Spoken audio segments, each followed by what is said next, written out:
Ma culture spéciale festival Essonne en scène par les Francopholies sur Sensation.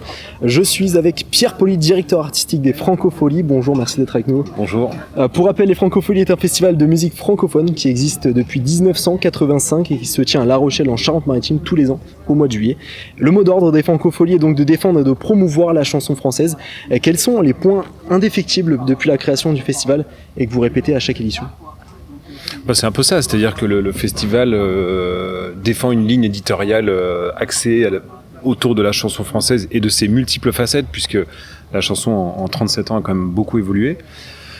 Donc en fait c'est un peu le cap qui a été donné à la création de ce festival par Jean-Louis Foulquier, et puis qu'on maintient, mais en prenant en compte aussi l'évolution des pratiques, l'évolution des courants musicaux. Aujourd'hui, derrière le terme chanson française, on peut quand même y mettre de plus en plus de choses.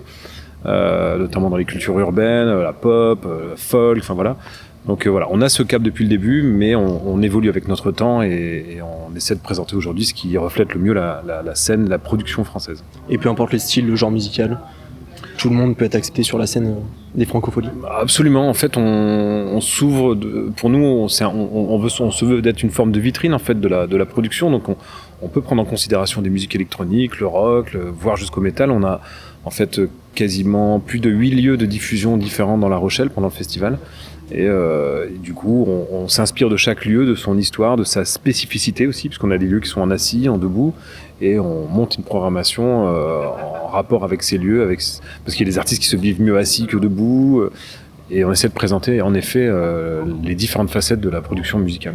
On connaît les Francopholies de La Rochelle, mais alors comment s'est fait cette alliance avec le conseil départemental de l'Essonne pour ne faire qu'un Essonne en scène par les Francopholies depuis 2019 ? Le département de l'Essonne souhaitait lancer un festival sur son territoire, et il cherchait un partenaire avec lequel il pourrait partager aussi les mêmes valeurs, les mêmes ambitions. Le département connaissait bien évidemment les Francopholies et voilà, une discussion assez ouverte s'est engagée avec eux, d'où nous est venue l'idée de lancer, en tout cas de les accompagner dans le lancement d'un festival ici, avec le savoir-faire de l'équipe des Francopholies. Et voilà, ça s'est fait vraiment naturellement et on a très vite accroché et on s'est très vite rendu compte qu'on était fait pour travailler ensemble, quoi. Comme je le disais en préambule, vous êtes directeur artistique des Francopholies. Quelles sont vos missions en amont et pendant les festivals ? Alors moi, le gros de mes missions se font surtout en amont, puisque je travaille à longueur d'année à repérer des artistes, à être au courant un petit peu de l'actualité musicale. Je suis en recherche permanente de nouveaux talents, puisque c'est un peu les angoisses des programmateurs, c'est de se dire voilà, on est connecté, comme je disais tout à l'heure, à la réalité, et surtout à l'actualité de la musique, puis savoir repérer les nouvelles tendances, toujours rester connecté aussi au renouvellement des publics, donc au public plus jeune. Donc en fait, tout au long de l'année, j'écoute, je vais voir des concerts, je suis en relation permanente avec les agents des artistes ou leurs managers, et on pense une programmation, donc très souvent avec presque un an de recul. Presque un an d'anticipation, mais entre le moment où on la pense et on l'imagine et le moment où ça se concrétise vraiment, il y a des étapes de discussion, de négociation. Faut que la tournée puisse passer par les Sons en scène ou les Francopholies, et puis on essaie de construire comme ça au fur et à mesure, au fil des semaines, au fil des mois, la programmation de chaque festival. Donc ça passe par différentes étapes, repérage, discussion, confirmation, on récupère les infos, etc. Et donc globalement, si j'ai bien fait mon travail, je n'ai plus grand chose à faire pendant le festival, hormis aller simplement accueillir les artistes, leur souhaiter la bienvenue et puis rester présent pour les problématiques et les questions existentielles. Mais sinon, voilà, ça se fait vraiment beaucoup plus en amont. Puis parfois aussi à l'approche du festival, il y a toujours des besoins de précision sur des nécessités, en tout cas des besoins de certains artistes sur lesquels je me tiens toujours à disposition pour discuter. Mais voilà, mais c'est un travail qui se fait vraiment tout au long de l'année, quoi. J'ai pas de période prédéfinie, ça évolue tout le temps. Quelle demande un peu inédite, insolite, loufoque vous avez pu avoir d'artistes ? Il y a une multitude de choses insolites et loufoques sur les Franco ou sur Essonne en scène. Non, j'ai pas comme ça de demandes qui me viennent. Parfois c'est justifié parce que l'artiste est très loin, donc il faut organiser des transports particuliers, ou parce que peut y avoir des allergies, pour certains, des problématiques de santé pour d'autres, mais pas de demandes complètement dingues. Ça peut arriver des fois qu'on ait un artiste qui a besoin finalement de chaussettes ou de trucs comme ça, donc on envoie un runner aller acheter, un chauffeur aller acheter un truc vite fait au supermarché. Voilà, mais on pose pas la question de savoir pourquoi. Vous êtes vraiment l'épaule finalement des artistes tout au long de l'événement, quoi. En tout cas, je suis peut-être leur référent en ce qui concerne la programmation. Après, on a des équipes sur le festival le jour même, et en amont d'ailleurs, des équipes de production qui sont en lien aussi avec les représentants de ces artistes-là et qui préparent le festival et qui montent le festival. Donc on est plusieurs en fait. Moi, à vrai dire, le jour du festival, je suis peut-être celui qui en fait le moins. Comment détecte-t-on les stars de demain ? Je pense notamment ce week-end à PR2B, Terre Noire, Bandy par exemple. C'est compliqué parce que c'est assez subjectif. Après, avec les années, on apprend effectivement à déceler des artistes parce qu'on a l'impression qu'il est en train de se passer quelque chose, que musicalement il y a une vraie pertinence et potentiellement au regard un peu de l'actualité, au regard des nouvelles tendances qui arrivent, on sent en tout cas que certains de ces artistes-là pourraient avoir effectivement une vraie carrière. Après, c'est de la sensibilité personnelle, quoi. C'est parfois un peu compliqué parce que sur disque ça peut vraiment paraître super, mais en live c'est parfois pas convaincant. Et à l'inverse, on a des artistes sur disque pas fous, mais quand on va les voir en concert, on se dit mais c'est fou ce potentiel. Et puis pour ce qui concerne les Francopholies, on a aussi un dispositif d'accompagnement d'artistes qui s'appelle le Chantier des Franco, qui existe depuis plus de 27 ans, où on a des artistes qui passent par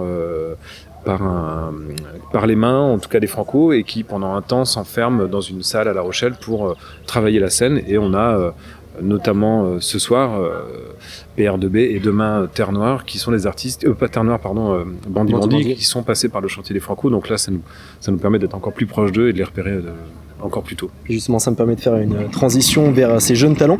Ici, les affiches de l'Essonne en scène par les Francopholies, on y retrouve des talents émergents de la scène locale essonnienne. Avez-vous un regard là-dessus ou vous déléguez totalement la section aux salles d'accompagnement du territoire et au conseil départemental sur la sélection des artistes ? C'est un travail commun, c'est-à-dire que le repérage se fait par les acteurs du territoire essonnien, par les salles, alors il y a un appel à candidature, mais il y a quand même les salles qui sont aussi, les salles et les acteurs d'accompagnement qui sont force de proposition sur des artistes locaux. On se retrouve tous ensemble en comité, toute une journée au département avec des acteurs du territoire, des gens du département, et on écoute, on débat. Voilà, on essaye tant bien que mal de présélectionner 6 artistes. C'est parfois vraiment très dur. Ça l'a été particulièrement cette année parce qu'il y avait quand même de très belles candidatures. Et on prend en considération beaucoup de paramètres qui sont aussi des paramètres parfois subjectifs de sensibilité, mais voilà, on le fait collégialement en tout cas, et c'est important. Moi je le ferai pas tout seul. C'est un festival qui appartient aux Essonniens. J'ai pas du tout. Pour moi, c'est important que tout le monde soit dans la boucle, et particulièrement aussi les acteurs du territoire et les salles. Et ces talents essonniens ont-ils la chance, à l'issue de leur passage ici, de figurer dans le vivier des Francopholies et peut-être dans quelques années figurer tête d'affiche du festival à La Rochelle ? Alors on ne peut que l'espérer pour eux, hein, franchement. Moi je participe à plusieurs jurys, ça m'arrive effectivement des fois de repérer des artistes, de me dire mais ça place sur le festival. Parfois c'est un peu tôt encore, parce que c'est aussi des fois les mettre en danger que de les présenter sur une grande scène. Après au Franco on a plein de scènes différentes, avec des scènes plus axées pour les artistes émergents, les artistes peut-être un peu plus jeunes. Oui, une fois que moi j'écoute des projets et que je suis intéressé, ou en tout cas que je soutiens, ils rentrent dans mon organisation, dans mon petit vivier d'artistes sur lequel je puise de temps en temps, rebondir, et puis voilà, et que je suis aussi avec les années. Et pour la dernière question, j'aimerais qu'on parle brièvement de votre parcours. Comment devient-on directeur artistique sur des événements tels que les Francopholies ? Je suis sûr qu'il y en a plein qui regardent la vidéo et qui vous envient profondément. Alors c'est un peu long, parce que j'ai pas fait du tout d'études pour ça, mais par contre j'ai été musicien, j'ai organisé des concerts aussi en étant engagé associativement.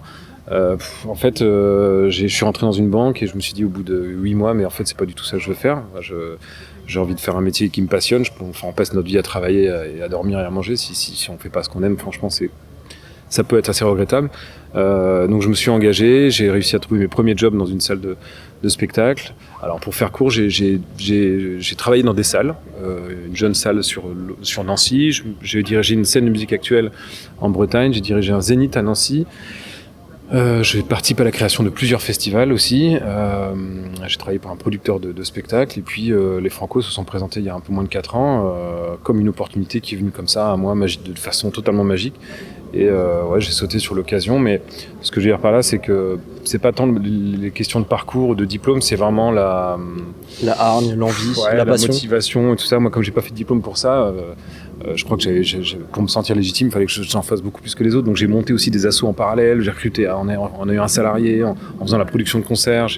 J'ai aussi une société d'édition à côté, de management. Enfin, voilà, c'est une espèce de boulimie de travail qui fait que on apprend vachement, on apprend vite. Puis sur le tard aussi, il y a quelque chose c'est très formateur aussi d'être mis en danger. Voilà, donc ça s'est vraiment fait avec la conviction et l'énergie, quoi.